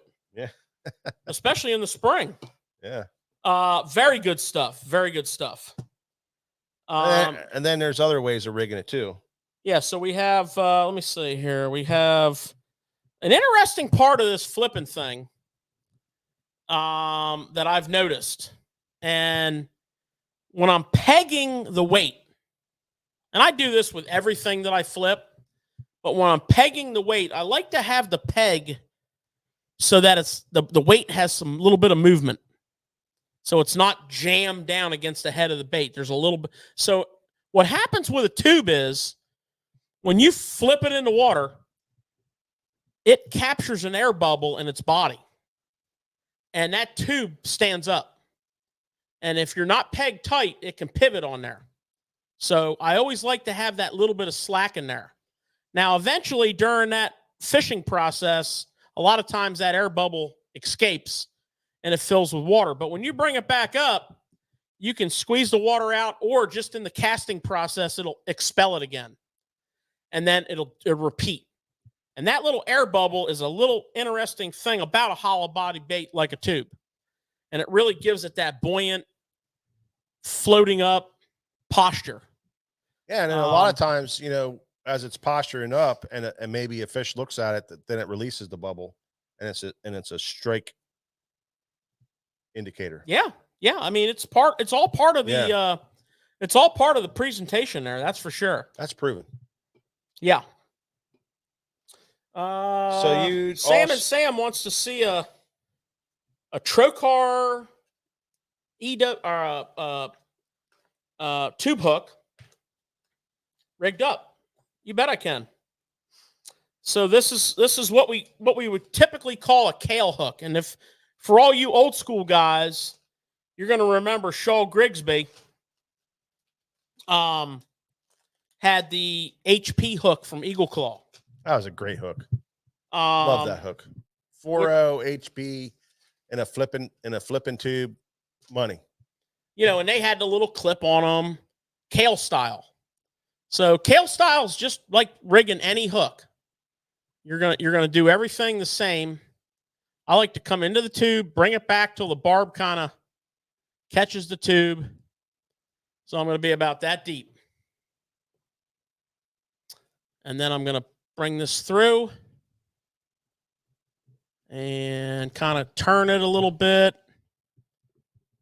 Bring it through to there. You're going to notice I have one barb on the outside facing in.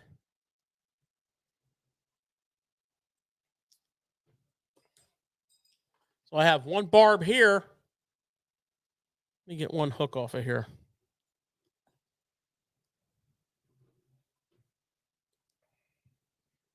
So this barb here is locking it here, and this barb here is locking it here.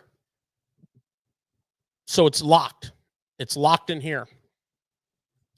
And then just simply find the back of your tube, compress that, do a 90-degree bend on the tube, and bring your hook straight out the back.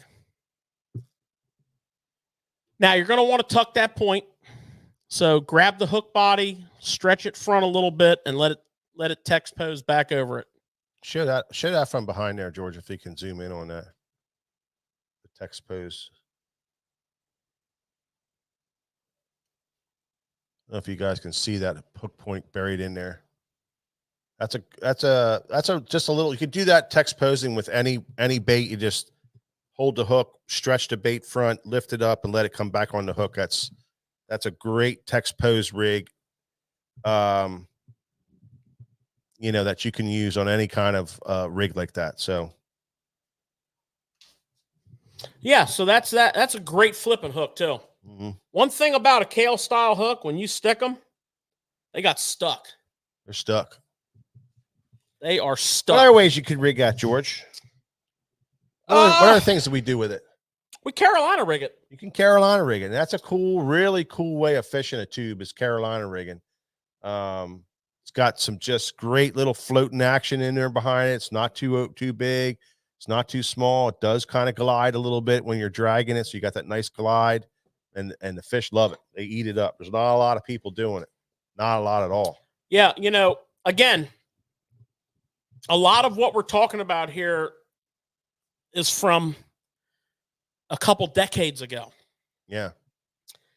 And it's becoming relevant again. Okay. Now, to kind of overview it, the Carolina rig, I mean, you can drag anything on a Carolina rig and get a different perspective, but a tube on a Carolina rig on post-spawn fish that are a little finicky. Yeah.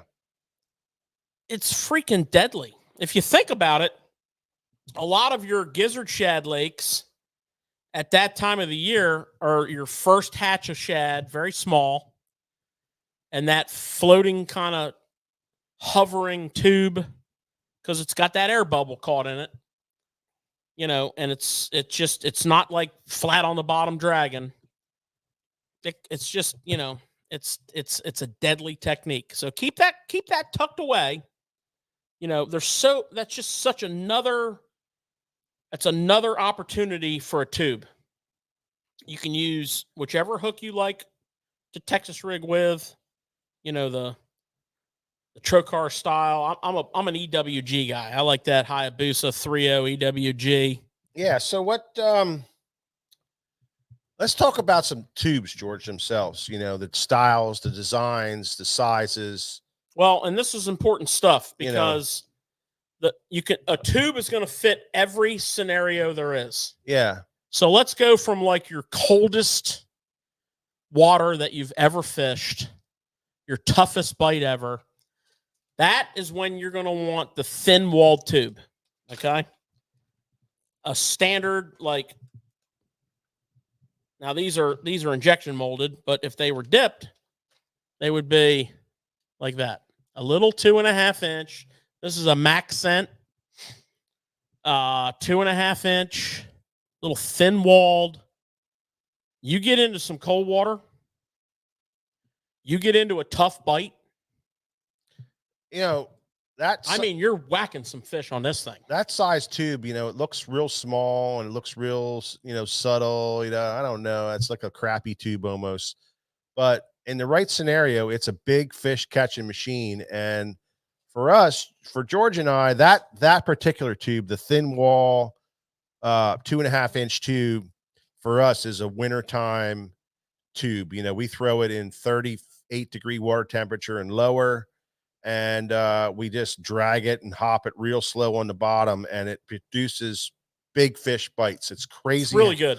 Crazy how good that thing is. It fishes really well right alongside of a hair jig or a Ned rig in those situations. So and I'll tell you where else it shines.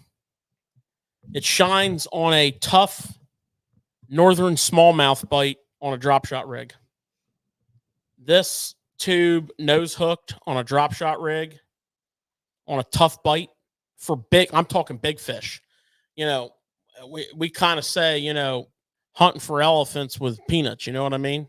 Baiting them in with peanuts. I mean, well, I like it for putting a 1.0 hook in there, with a bigger head, like a little larger head, and dropping it down in those situations when it's tough. Everybody's drop shotting and little teeny things. And you put that tube down there, man, and you just kind of small snapping it off the bottom. Different look. It's just a different look. And I'm telling you, that thing catches fish. And if you think that it's not in use in the Great Lakes and in those areas, you're crazy. Think again.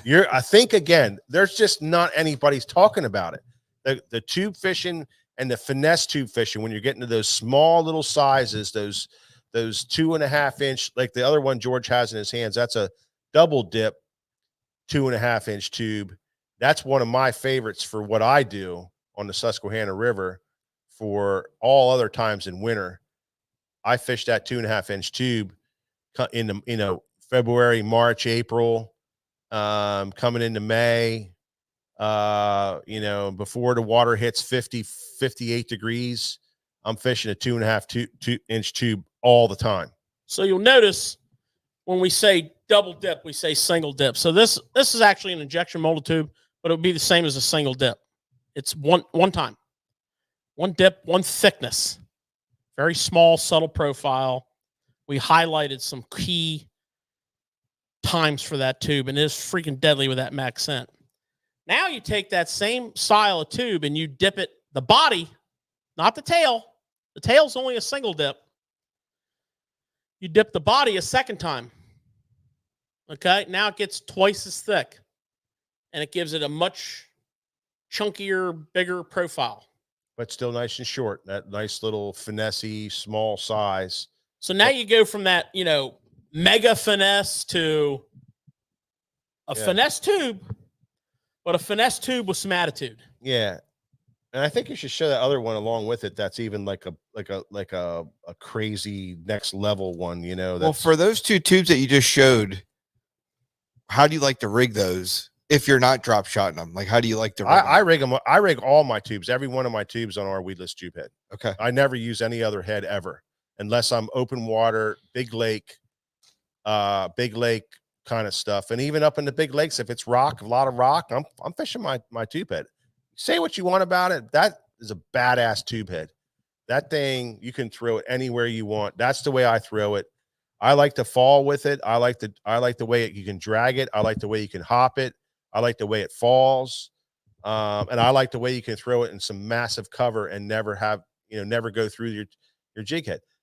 Listen, if you want to catch a lot of fish, keep your bait wet. If you're retying every 5 minutes, you know what I'm saying? If you're retying every 5 minutes, then your bait isn't in the water as much as mine, and I'm going to catch more fish than you, period. Been proven 100 million times. Done it. Been there, done that.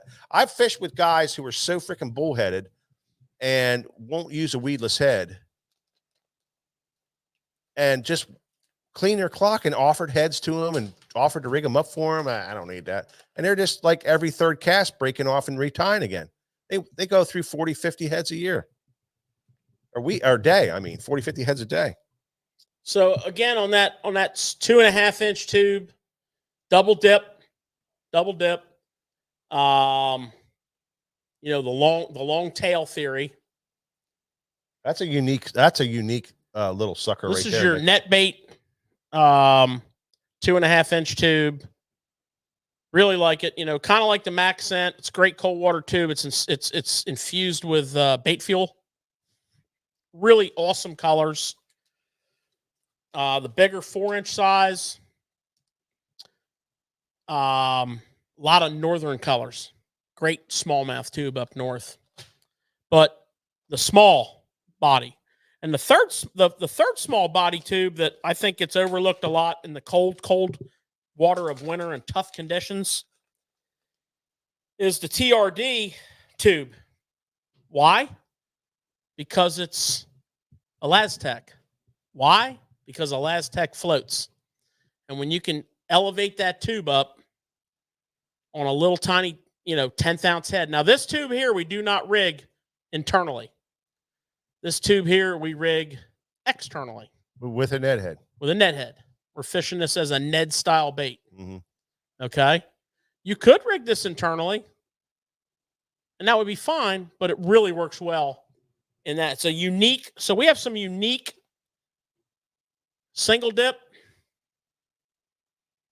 scented Max Scent, double dip, salty, double dip, real short body, long tail, scented. That's a great, that net bait. That's great. What do they call that? Elastec. What do they call that one? Stands it up. So you got your Z-Man, you got your net bait, you got your right bite, 2.5. you got your little Mismo 2 3/4. Beautiful. You got your little Max Scent 2.5, and that's that whole finesse side of things. And I think the secondary finesse is like a full size one dip too, George, like the Slim Jim. That's a finesse style bait too, just in the long size.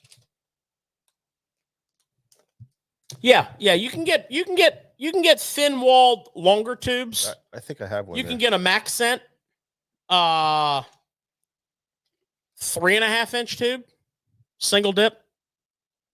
Okay, small, thin profile. You can get a Mismo, Slim Jim. Here's a perfect example of what I'm talking about. That perfect tube. I don't know if you guys remember the old Cabin Creek tube. Anybody remember throwing the Cabin Creek tube around? Remember that old sucker? Slim Jim, big bite. Same size tubes. Look at the profile difference. Very finessey. Single dip. That makes a difference, Nick. I am telling you, in June, July, that thin walled tube makes a difference. Big time difference.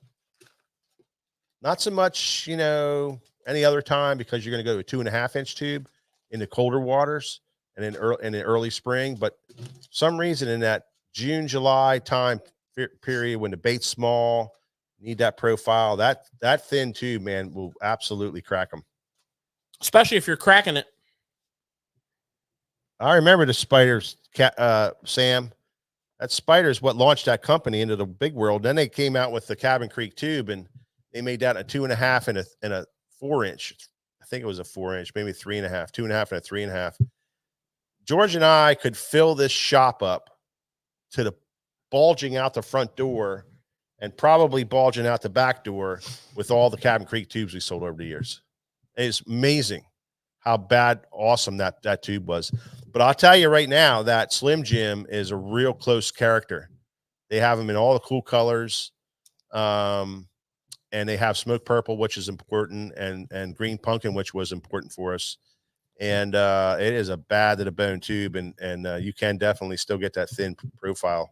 Yeah, the max scent is the same exact way. The max scent is super thin profile, single dip profile, 3.5, 2.5-inch. Yeah. When you need that for the reasons we illustrated. Well, let's just say something about max scent. That max scent is off the charts.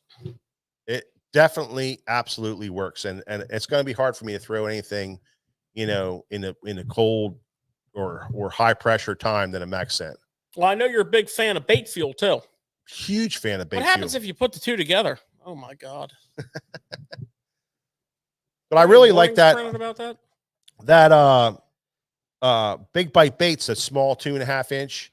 It's just, when you fish that thing, Nick, it's so different and weird that how about it, George? There's days where that thing just, not many days, but there's days where that thing just really works. And George and I have 4 or 5 colors in the boat. We always carry them. And I think it was because of me, but we'll break that thing out sometimes, and it's like game on with that little thing. I think it's funny you said about the cigar one. Is that what it's called? The cigar one? What are you talking about? The thin one. Oh, the Slim Jim. Slim Jim. Sorry. Yeah. I think of cigars looking at George. But anyway, the Slim Jim. So I have a buddy who would definitely agree with you within that June time frame, June, July. Yeah. He swears by that thinner wall. I'm telling you. I am absolutely telling you. There's a little period of time where the small, skinny Lucky Craft Pointer 97 MR and that freaking tube is the only bait you need on the Susquehanna River, and you will absolutely wipe them out. Everybody will be scratching their head going, what the hell are you doing? I don't know. It's something about a thin bait that time of year. They love it. Yeah, it's it's part of your tube kit. Part of your tube kit is going to be a little bit of everything we talked about. You're going to have a 2.5-inch tube. And you might say, well, I'm a full-blown largemouth fisherman. Yeah. Yeah. Well, do you fish in the winter? Do you fish early pre-spawn? Do you fish in a very extremely tough pre-spawn bite? Well, you better have a tube. Any pressured situation, any time of the year. If you're a northern guy, self-explanatory. Yeah. I mean, you're fishing tubes from ice out all the way through, because they're a phenomenal drop shot bait. They're a phenomenal cracking bait. They're a phenomenal dragon bait. Mm-hmm. We talked about flipping. Erie We talked drag. about flipping. 2 rods out the side. Yeah. Yeah. The old days we used The to do the old Erie days, drag. Erie drag like that. And it was all tubes. All tubes. That had to be pretty cool. Oh, it's One awesome. of the tricks that Especially doubling up. one of the tricks that I really like to do, and I know Mike is big on with a tube, is spiking the tips. Yeah. You know, you're going to want to have, depending on your situation, I know where we fish a lot, some chartreuse spike it, some orange spike it. They're the 2 biggies, you know. And you just want to spike the tips. And I'll tell you what happens if you ever saw it with a tube, spiking the tips. It'll bleed up a little bit. When you pop that tube, you get a flash. You get a flash. If the whole tail's spiked, you don't get that flash. It's too much. Yeah, so that is your tube fishing, old school tube fishing, somewhat of a forgotten bait. We talked about jig head rigging. We talked about the stupid rig. We talked about weedless tube heads. We talked about cracking, right? Got to crack them. We talked about Texas rigging. We talked about flipping a tube. Spring of the season, I'm telling you right now, if nothing else resonates with you this spring, and you're like, I'm not fishing tubes under any circumstance, do yourself a favor just for the spring. Get a bag of green pumpkin, blue tail, Texas rig that bugger up and run it through some of your spawning areas. And then you can thank me later. We talked about a tough bite. You know, the old tough bite, backing down, no peg, outside edge, first drop off outside of a spawning area, pre-spawn, cold front. The tube's going to save you there. Yeah. So that's your one recap. of the cool things that you guys made me a believer in many things with fishing, but we were out on a fishing trip and we're on the river and we're throwing tubes. I couldn't believe how color made the difference though. As the day progressed, if we didn't start like trying different colors, you weren't catching them. Yeah. That was pretty crazy too. Well, you'll find that with tube fishing a lot, you know.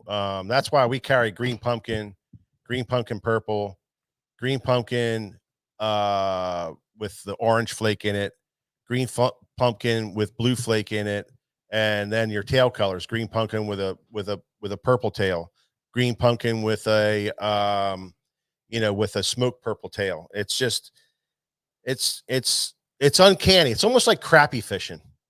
How they changed on color from one day to the next, and one water clarity to the next, and one structure to the next. You know, it's funny how grass will fish one way, and your dark colors work really well in there, and then your rock fish is another way, and your wood fish is another way. So, you know, good quality tube box will absolutely cover you for any situation.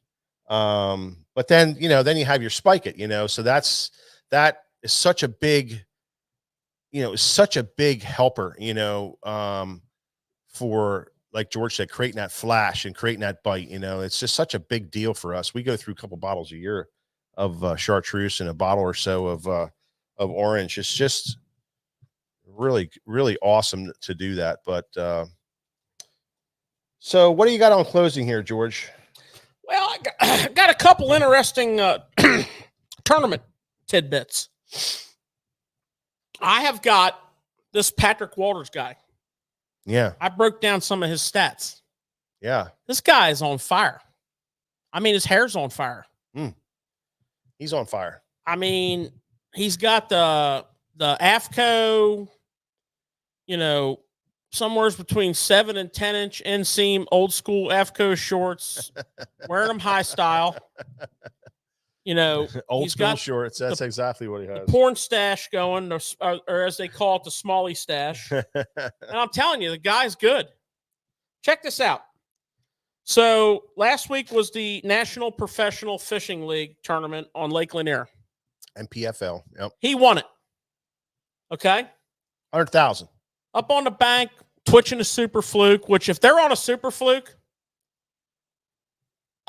he is going to be the man. Okay. He is a super fluke genius.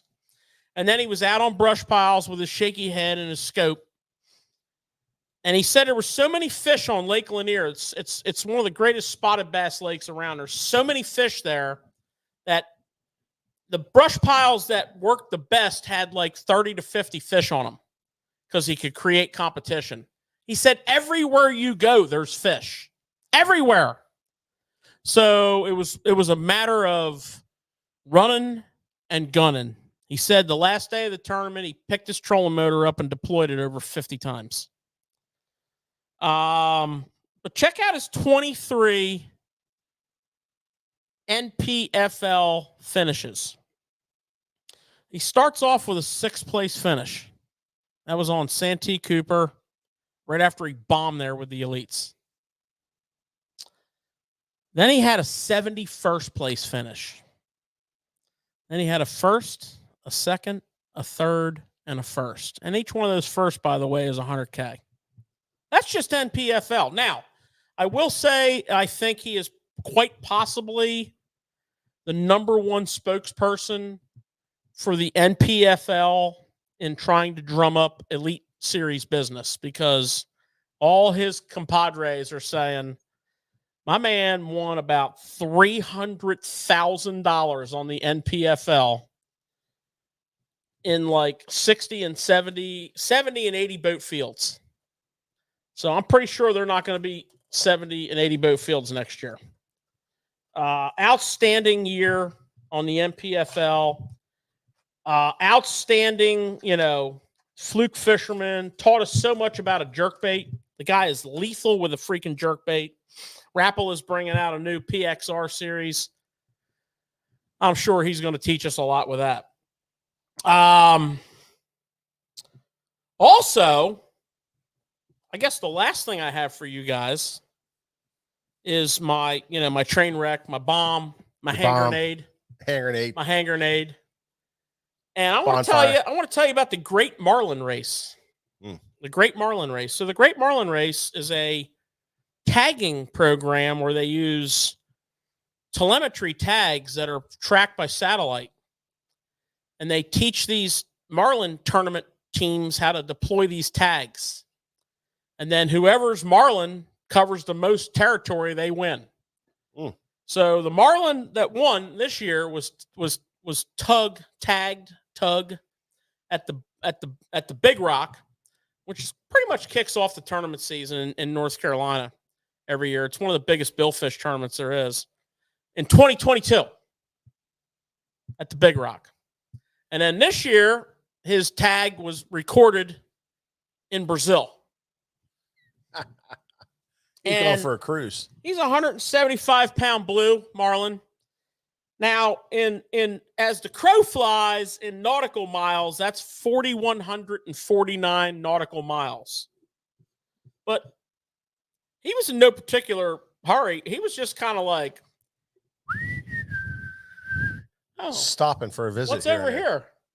And he swam 7,819 nautical miles to go 4,149 nautical miles. You got to stop off and see your bros, Well, got to do your thing. That's the 5th longest. Not even the greatest ever recorded. That's the 5th longest in their in their history. And what's interesting is, when they call them pelagics, what's interesting, blue marlin's not the only fish that swims like that. Tunas do also. Tunas do too, yeah. But that is your hand grenade of the week. And that's pretty freaking interesting. Awesome stuff, George. Huh? That's cool as hell. I got that from the 7,800 miles. I got that from the Fishing Wire. We got a lot of swimming to do. It's a lot of swimming. All right, guys. I hope you enjoyed the show tonight. We run over a little bit here. I hope you learned something. It was fun tonight. It was a fun show. It was a fun topic. I don't know if you can tell, George and I, we have probably 3600s full of tubes plus a satchel full of like a million bags of tubes, you know, all kinds of stuff, a lot of the accent and a lot of other stuff that's in there. It's just a really quality way of fishing. It's a way of putting fish in the boat. For many years, when I was guiding and George was guiding, we tubes were so instrumental in filling our bags for, you know, up for our clients and allowing them to catch a lot of big fish. Hey, I cashed a ton of checks. It's won us. I was just getting there. It was going to cashed a ton of checks on the tube. It's won us a lot of money over the years. Flipping it. It's just a great technique, and you know, just there's not a lot of people doing it. There really isn't. So it's something for you guys to give it a whirl. You know, fish behind a guy throwing a Ned rig, fish behind a guy throwing all these other popular baits, and I'm telling you, you're going to catch fish. And I just had a picture sent to me yesterday from if you just give me 1 second here, let's see, Louis Colvanani. He caught a friggin' giant hammer dog smallie in 53-degree water temperature on a 2.5-inch green pumpkin tube. And I'm talking, this thing's closest thing to 5 pounds I've seen in a long time. It's an absolute freaking giant. I don't know if you can see that, Nick, or not.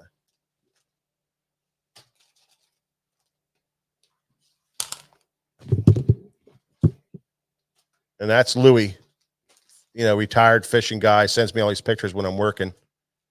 And that was a tube fish. So getting cold out, he's throwing a 2.5-inch tube. It produces giant fish, as you can see. And I hope you guys give it another look. And if you're throwing it, keep it up. I think that's about everything I have. And Nick, you got anything, brother? You're good. All good. Good luck to everybody fishing this weekend. Everybody have a great weekend fishing. I'm fishing against Nick out on a tournament this week on the lake, and it's his home lake, so I'm going to have my work cut out for me. So, but I'm going to go in hard. And until next time, we'll see you guys on the next Tackle Shop Live.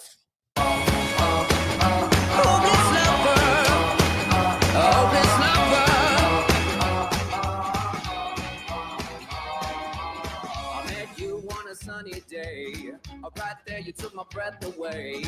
Young and pretty, was it just a dream? The next day you called me up, you told me I'm your little buttercup. You came over and you fell into— I don't know, Matthew, if a hover stroll, I haven't tried it yet. I'm sure it'd work great in there. It's all about the glide on a tube. So that hover rig may work fantastic for you, brother. Let's try it together.